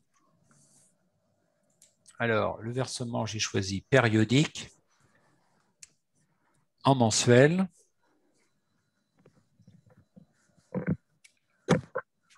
Le montant n'est pas spécifié. En carte 5, voilà, donc j'ai mon rappel de code indemnité.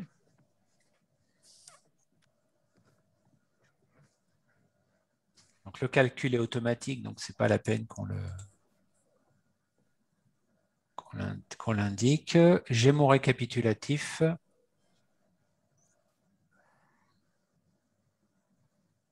Voilà, même principe. Je vais valider. Donc là, sur ma version, il y a un petit truc qui sera corrigé là. je vais être en version 54. On a vu que je n'avais pas j'avais pas 2 étapes là. Donc là, il y a une petite chose à ce moment à corriger, qui est peut-être corrigée dans la toute dernière version. Donc là, je passe sur historique. Je retrouve mes éléments. Voilà. Si je vois le détail à nouveau, la carte affectée, cette fois-ci, c'est une carte 05.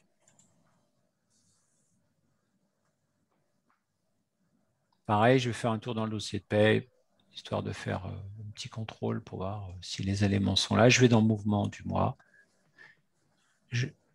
Voilà, et je vois ma carte 5 qui est ici.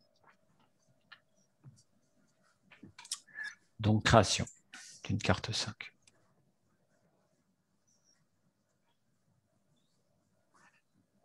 Pareil, onglet consultation des cartes pour voir comment ça se présente. Vous voyez, j'ai une liste déroulante. Et pareil, je peux appeler ma carte. On voit que ça a concerné le mois de septembre à l'époque.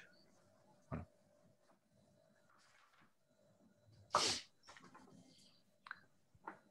Voilà donc pour ce nouvel exemple.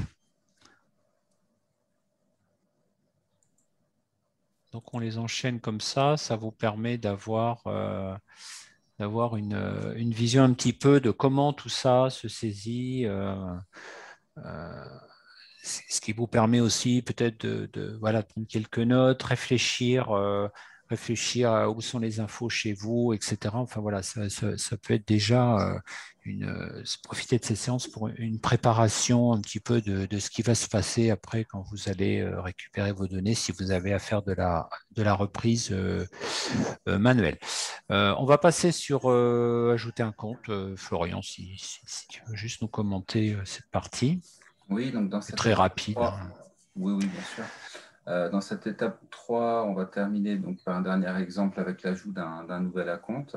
Donc, bien évidemment, la création de l'acompte ne peut se faire qu'après avoir créé le dossier paye.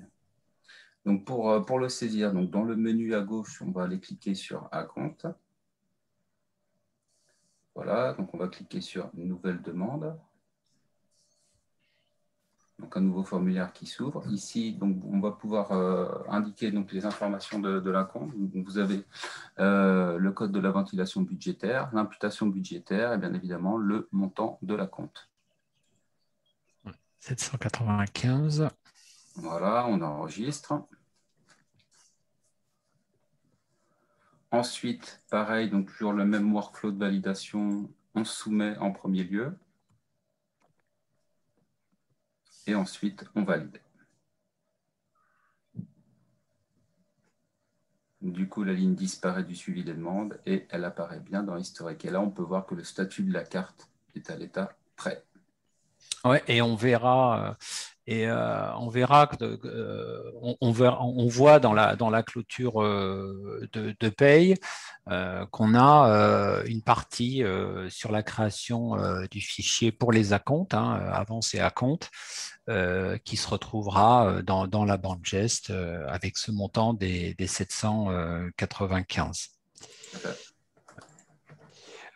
Donc, passons sur des exemples là, qui vont concerner de la reprise de données manuelle toujours, mais avec impact sur les calculs d'historique. Donc, nous avons réalisé un petit schéma donc, donc en phase B. Voici en fait les éléments nécessaires à la préparation de la reprise de données manuelle, donc qui vont concerner nos dossiers administratifs de titulaires. Donc, cela concerne aussi bien la carrière active avec la reprise de l'historique dans votre établissement, donc c'est ce qu'on a mis là-haut, ainsi que la reprise des informations pour les services antérieurs, c'est-à-dire l'historique de carrière des agents hors de votre établissement. Donc, certains établissements ont besoin de reprendre cet historique avant votre propre établissement et d'autres pas, en fonction des données que vous devez produire. Donc, les informations à reprendre relèvent en fait de 3 thématiques. Comme on le voit ici, les mouvements de carrière, donc évolution de carrière, position, modalité de service. Ensuite, ce qu'on a au milieu, les congés statutaires. J'aurai un exemple tout à l'heure avec un congé bonifié. Et puis, on verra aussi des exemples pour les congés de sécurité sociale. Donc, nos exemples, soit on les fait en carrière active et on est dans un mode de saisie tout à fait classique, comme je vous en ai déjà montré, puisque vous êtes en carrière active. Bon, enfin bref, c'est les écrans habituels avec les workflows.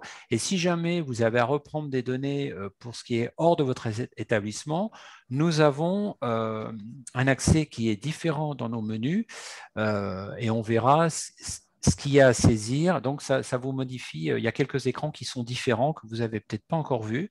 Donc, on a aussi des exemples.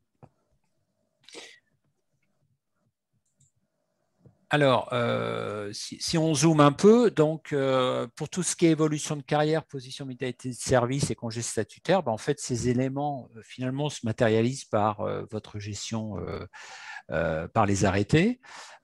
Donc, dans les informations qui vont être à reprendre, alors ça peut différer selon les quatre thématiques que j'ai là, mais enfin, globalement, c'est pour l'évolution de carrière, corps, grade, échelon, c'est la nomination, c'est les types d'accès qu'il va falloir renseigner, hein, alors au choix, ancienneté, etc.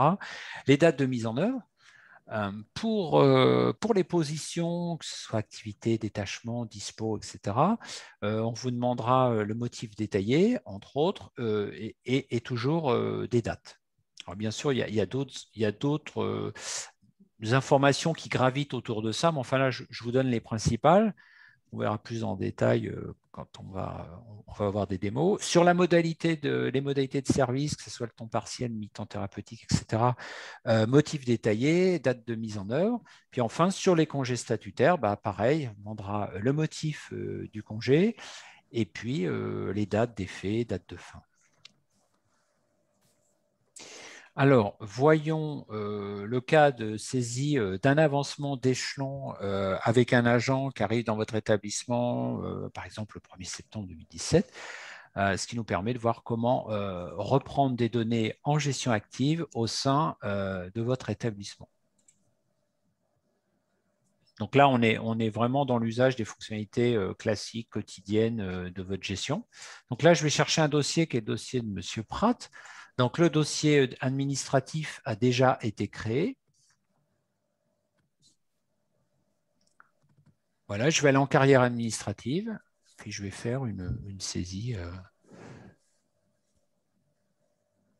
pour un avancement d'échelon. Alors là, l'échelon, c'est 5 pour l'instant. On le voit dans nos données. Donc, comme d'habitude, bah, on précise le type de demande. On va renseigner le numéro d'arrêté. On va continuer. On a déjà, vous remarquerez qu'on a déjà nos informations qui ont été prises en compte sur le corps, le grade. On a renseigné l'échelon. On continue. On a notre récapitulatif. C'était un petit peu vite là, la démo, mais enfin, vous connaissez déjà un petit peu ces écrans, au moins depuis aujourd'hui, puisqu'on a déjà fait des choses un peu comme ça sur l'avancement de grade. Donc là, ça me convient. Je vais terminer. Et là, on en a l'habitude. On a, dans notre suivi des demandes, une demande qui est au statut brouillon. Donc, on peut jeter un œil éventuellement si tout est correct.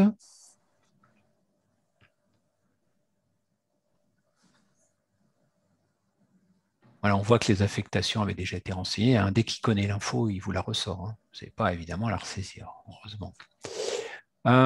Historique.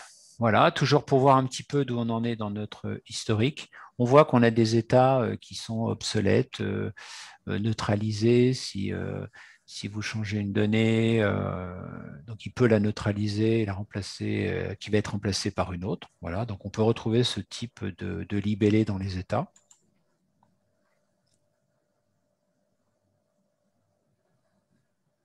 Voilà, et on voit qu'on est passé directement à l'échelon 6.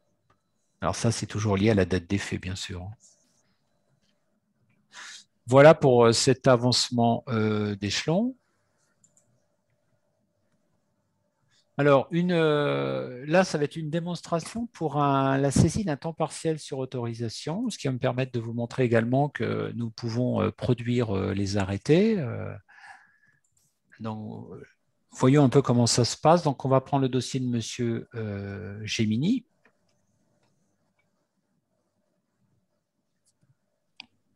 Donc là, dans son cas, j'ai bien mon dossier administratif et dossier de paye. Donc aujourd'hui, il est à temps complet. Donc je vais faire un temps partiel sur autorisation à 80%. Donc voilà, je suis en temps plein. Je fais ma nouvelle demande. Je fais mon choix de type de demande. Ça n'est pas un renouvellement, donc je laisse un non.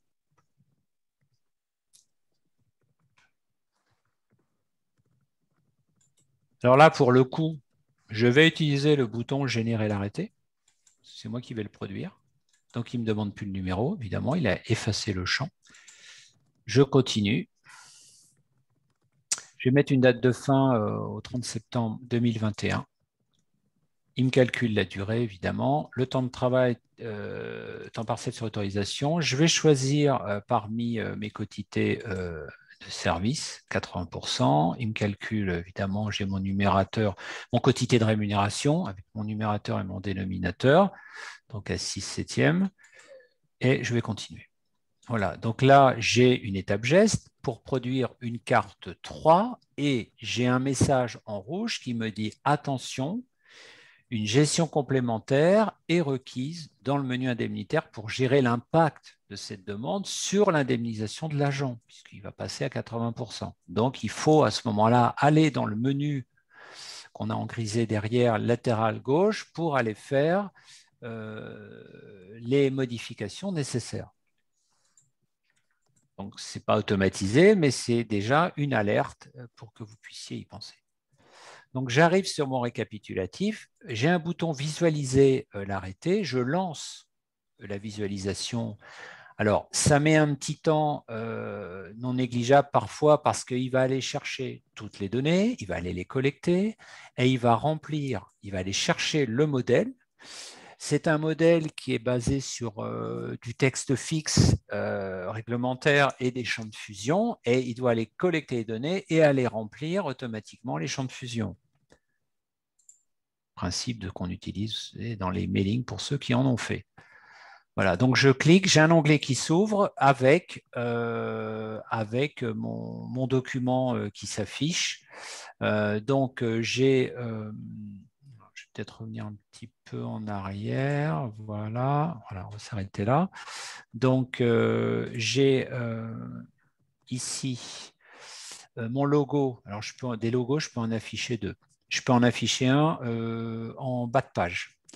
Bien sûr, on a une fonctionnalité dans l'administration qui va vous permettre de mettre à jour vos logos, hein, de personnaliser. Vous avez le titre, lui, qui est fixe. Vous avez le président de l'université, donc ça bouge, c'est variable. Ensuite, vous avez vos visas. Qui parfois possèdent des champs de fusion, donc ça va être du texte dynamique, et puis vous avez vos articles où vous avez du texte dynamique. Là, entre autres, je suis dans un cas sans versement d'une surcote, mais je pourrais avoir avec versement, hein, donc tout ça, ça s'articule automatiquement. On gère aussi, dans le dernier article, la personne qui va exécuter le présent arrêté, donc ça se gère aussi. Et puis on gère aussi la partie, bien sûr, signataire, qui nous permet de mettre aussi une délégation au niveau de la signature. Et puis on peut personnaliser aussi le texte au niveau des délais et voies de recours. Donc voilà, c'est production automatique d'un PDF pour votre arrêté. Je termine. On va finir par... alors, on va regarder. Voilà, donc déjà, il faut soumettre à validation et valider.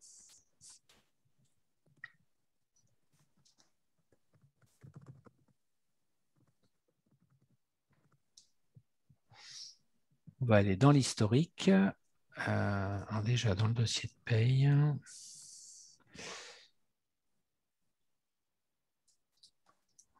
Voilà, donc déjà, on a notre carte 3. Il fallait que je vous montre ça quand même. Donc la carte est bien là. Je vais retourner dans le dossier administratif. Les modalités de service. Et on peut faire un rattachement voilà, je vais aller. Voilà, on peut faire un rattachement, imaginons que vous ayez fait signer le document, hein, bien sûr. À ce moment-là, s'il est numérique, vous pouvez le rattacher avec notre petit trombone et on peut revoir que le document est rattaché, avec possibilité à nouveau de le réafficher. Voilà. Là, on gère donc les pièces jointes, ce qui peut être facilité. On a à portée de souris le document. Très rapidement, je regarde ma montre, il est 11h30. Très rapidement, un congé statutaire. On va prendre le dossier de Madame Incel. Donc là, pour un congé destiné à voyager au soleil. Donc, je crois que c'est un petit tour en Martinique. Congé et absence, vous voyez, en bas de mon menu latéral gauche. Attends le chargement nécessaire. Congé statutaire, donc vous voyez, hein, là-haut, j'ai les congés sécu, les congés statutaires et les absences. Donc, je vais faire ma nouvelle demande. C'est un cas simple. Hein. Voilà, type de demande, je choisis.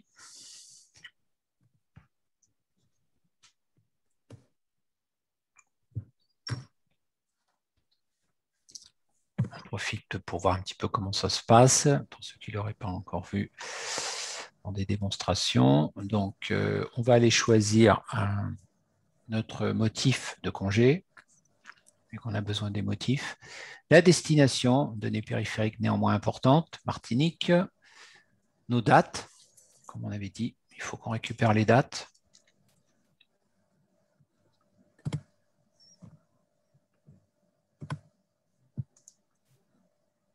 Donc, notre étape geste avec notre carte 20, un montant précalculé. Donc, on est à 1094,40, toujours en centimes. On continue. Notre récapitulatif qu'on connaît bien. Donc, tout va bien. Je termine. J'enregistre en base. Comme d'habitude, je dois valider cette demande. Donc, nos deux étapes.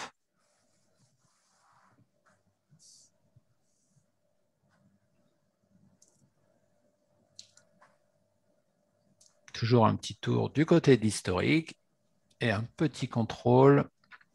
Ça prend peu de temps. C'est bien à faire. Voilà, on a notre indemnité. Voilà, avec notre carte pour une date d'effet au 1er octobre 2020. On a notre code indemnité, c'est parfait, avec le montant. Donc voilà pour ce cas. Il nous reste encore quelques cas et nous aurons terminé. Alors, passons maintenant sur des cas, on terminera justement ces démonstrations pour cette partie avec quelques cas qui sont quelques-uns dans la partie des nouveaux écrans que vous n'avez pas encore vus, puis on finira par les congés de sécurité sociale. Donc là, ce que vous avez à l'écran, c'est la structuration des informations pour reprendre les données concernant les services antérieurs. Donc, vous voyez qu'à l'écran, en haut à gauche, on démarre d'un établissement. C'est-à-dire qu'en fait, l'établissement est le container, donc hors de votre établissement, d'autres établissements, c'est le container des services antérieurs. Et dans un service antérieur, vous avez des positions, des congés, carrière admin, modalités de service et services contractuels selon les contextes. Voilà comment ça se structure. Donc, à partir de ce schéma-là, on va voir dans l'écran qu'est-ce qui se passe dans l'application. Alors, on va déjà créer un établissement, vu que c'est le conteneur de toutes les infos, on passe par là, c'est le prérequis. Donc, je vais choisir le dossier de M. Pratt.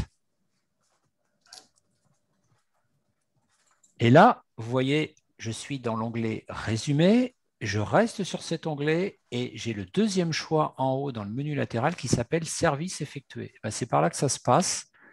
Voilà, je clique là. Donc, j'ai un rappel des services effectués avec en bas mon année de complétude de carrière. Donc, vous avez un petit crayon qui vous permet, dans le champ année de complétude, de mettre la bonne année. Comme ça, vous avez votre repère. Vous savez jusqu'où vous avez repris de l'historique de carrière. Et au fur et à mesure, vous changez cette date en fonction de votre avancée de la saisie. Voilà, donc ce qu'on va faire, on va passer par l'onglet service antérieur par établissement et ça va nous permettre d'ajouter un établissement. C'est parti. Voilà, donc je vais remplir. Alors, on est en 2012, on va mettre notre période dans cet établissement, date de début, date de fin. On précise si c'est du secteur public ou pas, c'en est, et je précise la fonction. Le ministère, je l'indique.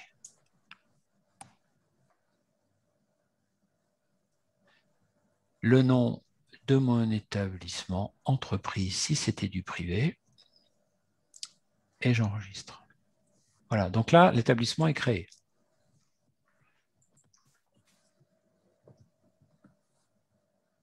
Possibilité de rentrer dans cet établissement, de revoir la zone en haut, information d'établissement, si tout est OK.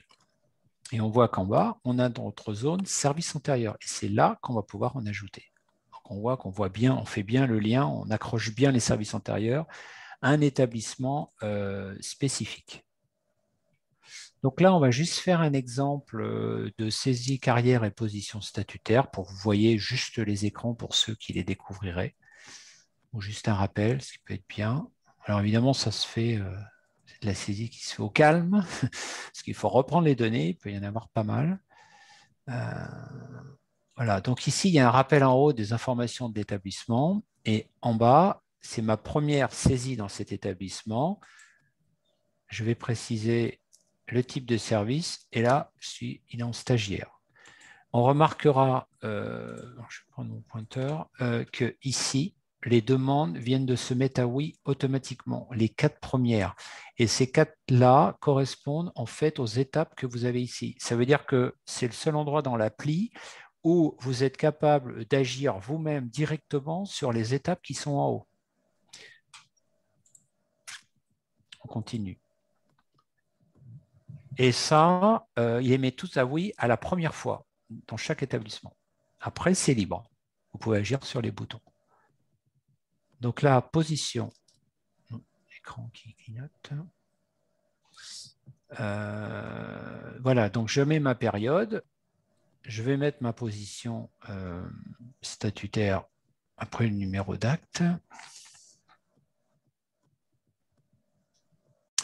Je continue. Je n'ai pas de congé, donc je passe l'étape et j'ai ma carrière administrative. Donc, on remplit les dates.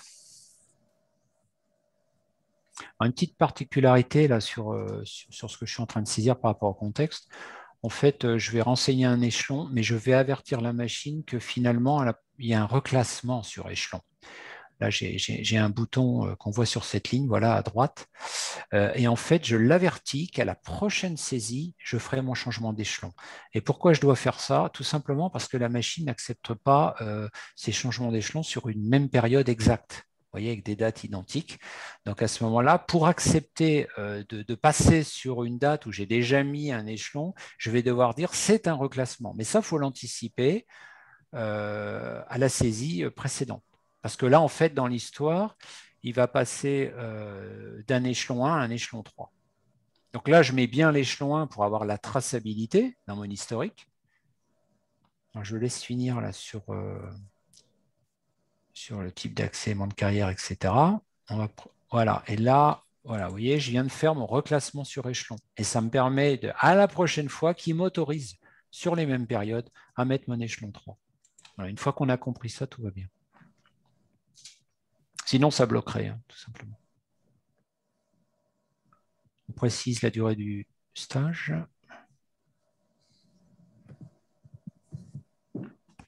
Notre récapitulatif, tout va bien.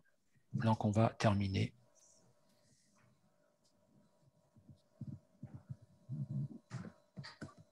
Voilà, et vous voyez ici que vous avez dans votre tableau du bas un premier service antérieur qui a été saisi. Donc, vous pouvez en avoir d'autres, congé parental. Enfin, vous voyez, vous avez toutes les possibilités.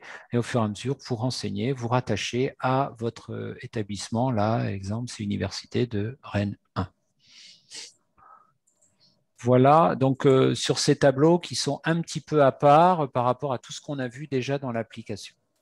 Je vais terminer, j'espère que je suis dans les temps, il est 11h40. Je vais terminer avec les congés sécu, où je vais déjà vous présenter. Alors, on va faire un exemple sur le congé de maladie ordinaire avec une requalification en congé longue maladie. On reconsidère la période, on va voir ça. Et avant, je vous montre les compteurs pour vous montrer pour ceux qui n'auraient pas vu. Donc, on va partir avec un agent, Monsieur Crank. Donc, à condition de récupérer d'où en sont ces droits à congé dans un établissement précédent, parce que bien sûr, il faut avoir l'info. On est capable, voilà, à l'arrivée de l'agent, donc là, je vais aller, vous voyez, je vais en bas dans congé absence. À l'arrivée de l'agent, on va être capable de renseigner les droits en cours, ce qui a été consommé. Alors, ici, tout en bas, il y a une petite particularité. J'ai détail ou j'ai droit et paramétrage. Quand je suis dans détail, c'est le seul endroit où on a des onglets qui sont en bas, donc il faut y faire attention. Quand je suis dans détail, je peux créer des nouvelles demandes de congé absence. Quand je suis dans droit et paramétrage, ça me permet d'accéder, on va le voir, à des compteurs. Les compteurs pour la tranche plein traitement et demi-traitement. Donc là, ce que je vais faire, la démo est la suivante, c'est que je vais mettre déjà la date à laquelle la personne arrive dans mon établissement. Je vais sélectionner, donc je viens de créer son dossier, hein, par exemple. Je sélectionne le motif et je vois que mes compteurs viennent de se mettre à jour. Pourquoi? Parce que dans les droits consommés sur la tranche 100%, j'ai déjà saisi 2 congés sécu qui sont historiques à son arrivée. Voilà, qui sont ici. Donc, en tranche 100%, 4 jours et 4 jours. Et j'ai mes dates. Donc, si je les ai là, c'est parce que le gestionnaire les a saisis. Donc, c'est pour ça que j'ai 8 jours déjà de consommer. Maintenant, il est chez moi depuis 2019 et je vais voir ce qui se passe en septembre 2019. Je choisis mon motif de congé. Et j'ai mes droits consommés qui ont diminué, tout simplement parce que je suis sur une période glissante d'un an, et je vois que je n'ai plus que mes 4 jours. Excusez-moi, j'ai un petit bruit de fond de tondeuse à gazon, c'est la période. Voilà, donc l'initialisation des absences, on les voit ici. Donc ça a été saisi au départ quand la personne est arrivée, pour avoir un historique. J'espère que le bruit que j'ai dans les oreilles ne vous gêne pas trop. Je vais passer maintenant à un an plus tard, en septembre 2020. Et je vois l'évolution de mes compteurs, tout simplement parce que depuis qu'il est chez moi, voilà, il a eu, vous voyez, on voit 3 événements, 6 jours, 5 jours et 4 jours. Donc, ça nous fait bien 15 jours. Donc, on voit cette évolution dynamique des compteurs. Voilà simplement ce que je voulais vous montrer. Je vais passer sur la saisie d'un... il ne reste plus que 2 cas à voir. CMO initial.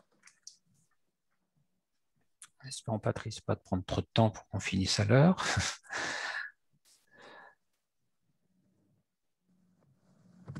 Voilà, donc le CMO initial en plusieurs étapes. Donc, je fais un congé maladie. J'indique mes dates.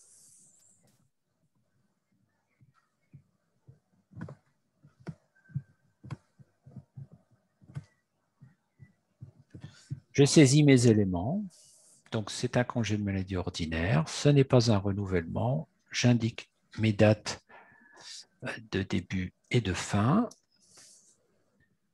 On a notre génération GES qui va être produite, ce qui va nous permettre de voir, alors on a 4 jours. Donc, la GES va nous permettre de voir la production de notre carte 67. Voilà, on a notre carte 67, la journée de carence. Il faut savoir...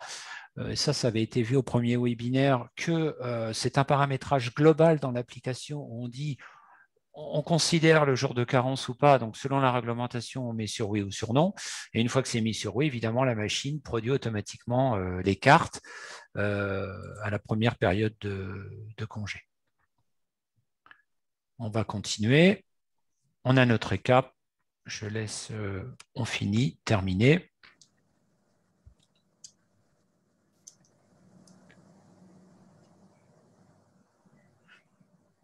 Alors, comme d'habitude, il faut valider la demande. J'ai le bruit qui se rapproche. Historique.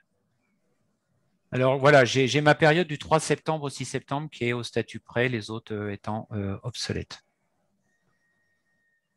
On va faire un petit tour du côté de dossier de paye, juste pour vérifier notre carte 67. On va dans nos mouvements du mois. Voilà, notre carte est bien là. Et on fait le pictoï pour voir le détail. Voilà. Alors, je termine, je pense que c'est la dernière, c'est le dernier cas. On va requalifier le congé de Sécu CMO en CLM, donc congé de maladie ordinaire en congé de longue maladie. Juste pour vous montrer qu'il reconstruit la période, puisqu'en fait, ces personnes, donc là, c'est M. Martinez, il a cumulé un certain nombre de CMO, puis à un moment, il est passé en congé longue maladie, donc effectivement, on reconsidère la période.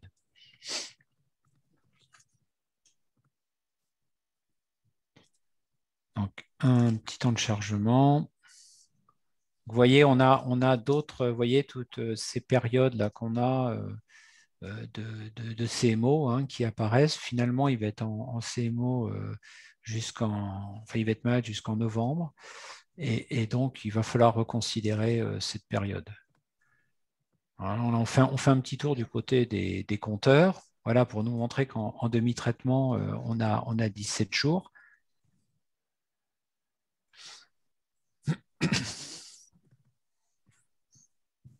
Voilà, avec nos différents congés dans l'année qu'on a eu à l'époque en 2020. Donc, je fais une nouvelle demande.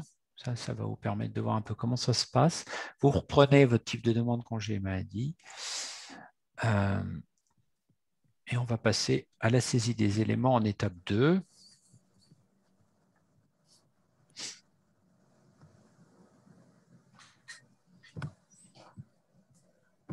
Voilà, donc le congé de maladie ordinaire. On va reconsidérer, en fait, on va repartir dans le passé, on va revenir au début de la période globale de tous les CMO. Donc, on va se placer sur le 1er juin 2020 et on va aller jusqu'au 30 novembre. Et là, on a la période globale. On est sur 183 jours.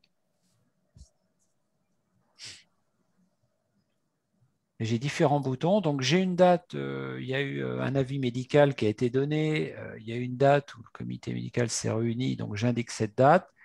C'est favorable. Donc, je vais requalifier le CMO en CLM. Voilà, c'est fait. Donc, j'obtiens mes cartes. Donc, la carte 67 pour le 1er juin, donc première journée de la période. Voilà. J'ai mon récap, c'était un petit peu vite, je termine, et on est pris un peu par le temps. Voilà, je valide.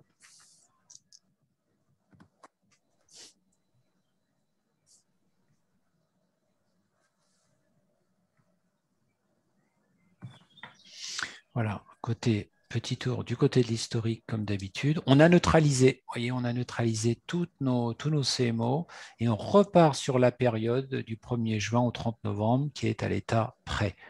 On va dans le dossier de paye et on peut remarquer nos traitements, nos régimes de rémunération.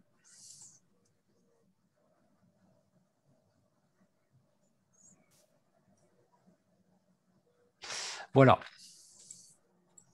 Donc, j'ai terminé pour tous ces cas de démonstration. J'espère que ça vous a permis de vous remettre en tête des choses pour ceux qui auraient déjà vu, de confirmer des choses, pour ceux qui découvrent, bien, de voir un petit peu tout ce qui se passe dans l'appli, de vous préparer à cette reprise de données manuelles. Ça pose peut-être des questions concernant comment vous allez reprendre tout ça, etc. Donc, de toute façon, on est à votre disposition pour tout ça. Je laisse la parole à Patrice qui conclut ce webinaire. Merci Christophe. On est plutôt bien dans les temps. Donc, c'était assez dense. J'espère que vous avez pu suivre. Alors, bien sûr, comme d'habitude, nos équipes sont à votre disposition pour ce qui est des clients WINP plus RH, pour les chefs de projet, pour aller repréciser différents points dans l'application. Et pour ceux qui ne sont pas clients, nous sommes évidemment à votre disposition pour vous apporter des précisions, éventuellement venir vous faire une démo plus complète ou plus personnalisée que ce qu'on a pu faire là.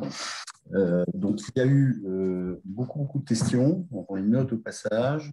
Beaucoup sont assez pointues, précises, donc trouvons leurs réponses plus tard. Donc, je redis, nous allons traiter toutes ces questions lors du troisième et dernier webinaire de cette série. Donc, qui est le 17 juin, c'est ce que vous voyez à l'écran. Donc là, on va toujours explorer ce domaine de reprise de données manuelles, mais cette fois en passant au cas du contractuel et toujours suivant la même séquence, la reprise des données, les différents cas de figure que l'on peut rencontrer et l'activation de la gestion du contractuel. Et également, on verra le côté des vacataires. Voilà pour le petit programme.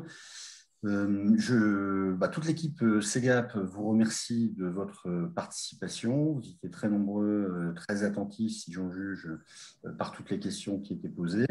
Je remercie également l'équipe CEGAP qui a préparé et animé ce webinaire. Christophe, que vous avez vu entendu tout au long de cette présentation.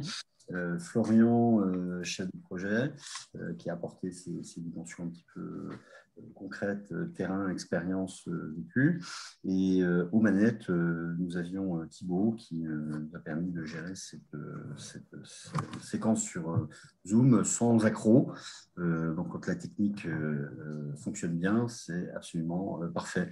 Nous terminons avec un petit peu d'avance. C'est toujours, on préfère terminer en avance qu'en retard. C'est notre engagement de respecter le créneau que tout le monde avait réservé. Donc, il me reste encore une fois à vous remercier, à vous donner rendez-vous le 17 juin donc pour le programme exposé et une séquence particulière qui sera la réponse à toutes les questions posées. Et donc, en vous souhaitant une excellente journée. Merci. À bientôt.